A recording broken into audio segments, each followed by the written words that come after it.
สบายดีมื้อนี้มาสานลายใบไม้เนาะสิเป็นจังใดติดตามไปนำกันเอาใส่โต๊ะข้างละ43เส้นวันนี้เส้นที่1นี่เอาเส้นเครื่องกลางนี่ลงเนาะหมายความว่าข้าม1เส้นเครื่องกลางนี่เส้นที่1เนาะเส้นที่อยู่เครื่องกลางเอาลงเส้นที่2นี่เราก็เอาลง3เส้นอยู่เครื่องกลางนะลง3เส้นอยู่เครื่องกลางเส้นที่3เราก็เอาลง5เส้นอยู่เครื่องกลางนะทั้ง2ข้างมันก็จะเป็นยก19เส้น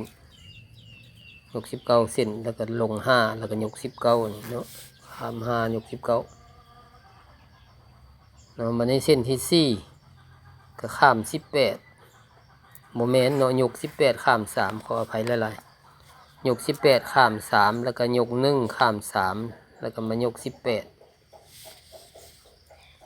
เส้นที่5ก็ยก17ข้าม3ยก3ข้าม3แล้วก็ยก17เส้นที่6ยก16ข้าม3ยก5ข้าม3แล้วก็ยก16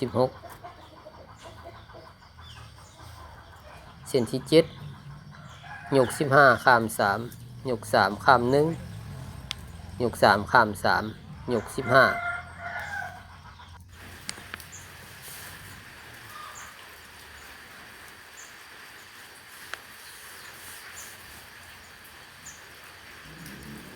เส้นที่8ยก14ข้าม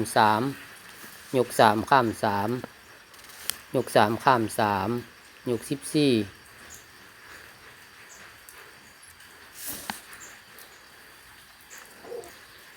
บัดนี้เส้นที่9ยก13ข้าม3ยก3ข้าม5ยก3ข้าม3ยก13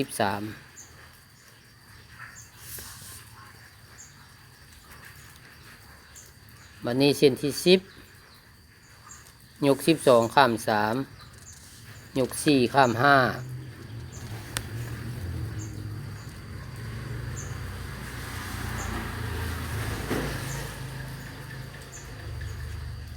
ยก4ข้าม3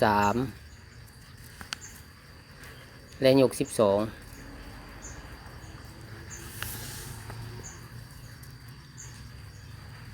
เส้น11ยก11ข้าม3ยก5ข้าม5ยก5ข้าม3ยก11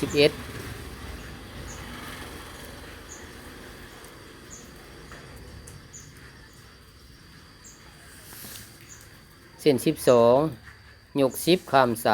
3ยก4ข้าม2ยก1ข้าม3ยก1ข้าม2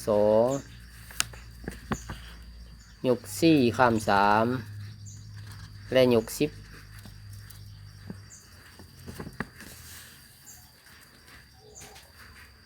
เส้นที่13ยก9ข้าม3ยก4ข้าม11ยก4ข้าม3และยก9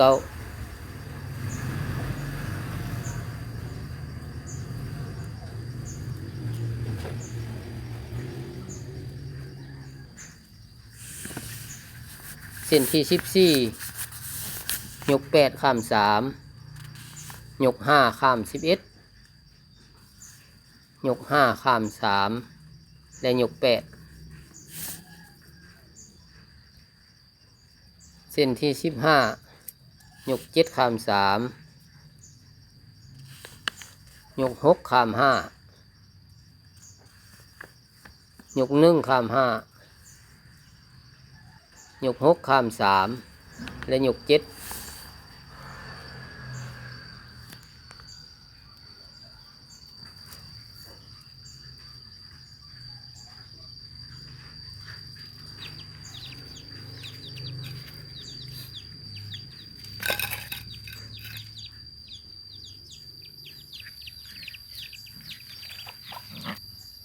เส้นที่16ยก6ข้าม3 ยก8ข้าม3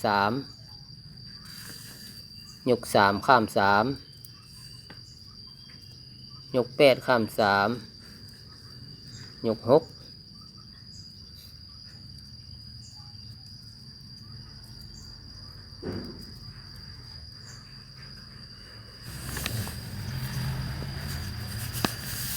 เส้นที่17ยก5ข้าม3ยก3ข้าม3ยก4ข้าม2ยก3ข้าม3ยก4ข้าม3ยก3ข้าม3และยก5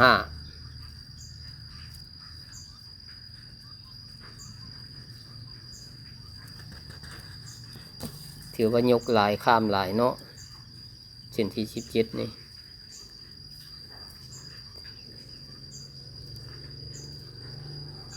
วันนี้เส้นที่18ยก4ข้าม3ยก3ข้าม6ยก3ข้าม2ยก1ข้าม2ยก3ข้าม6ยก3ข้าม3สุดท้ายยก4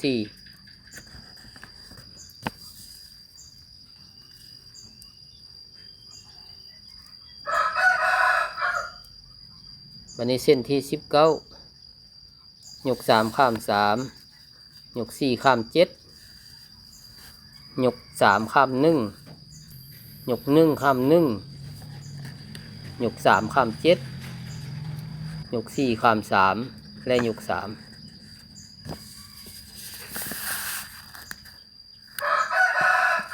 เส้นที่20ยก2ข้าม3ยก2ข้าม3อีกยก1ข้าม7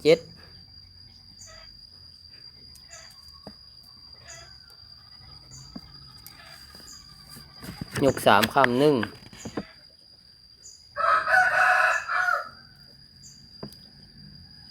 ยก3ข้าม7ยก1ข้าม3ยก2ข้าม3และยก2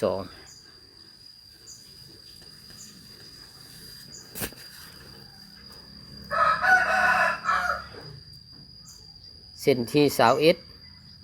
ยก1ข้าม3ยก2ข้าม8ยก3ข้าม2ยก1ข้าม3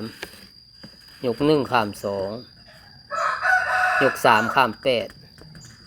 ยก2ข้าม3และยก1เส้นที่22เป็นเส้นเครื่องกลางเนาะเส้นที่22ข้าม3ยก2ข้าม8ยก6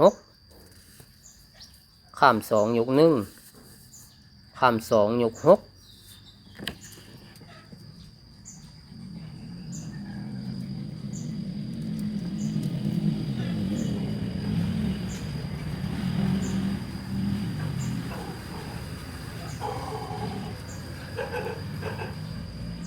ข้าม8ยก2และสุดท้ายข้าม3อันนี้เป็นเส้นเครื่องคือเนาะเป็นเส้นเครื่องกลางแล้วนี่เส้นเครื่องกลางถ้าอยากสานขึ้นถึงเขาก็ต้องเบิ่งลงมาลุ่มสานขึ้นถึงเบิ่งทางลุ่มเป็นเส้นเครื่องคือเนาะสานไปหน้าให้เบิ่งทางหลังสืบต่อ EP หน้าเด้อ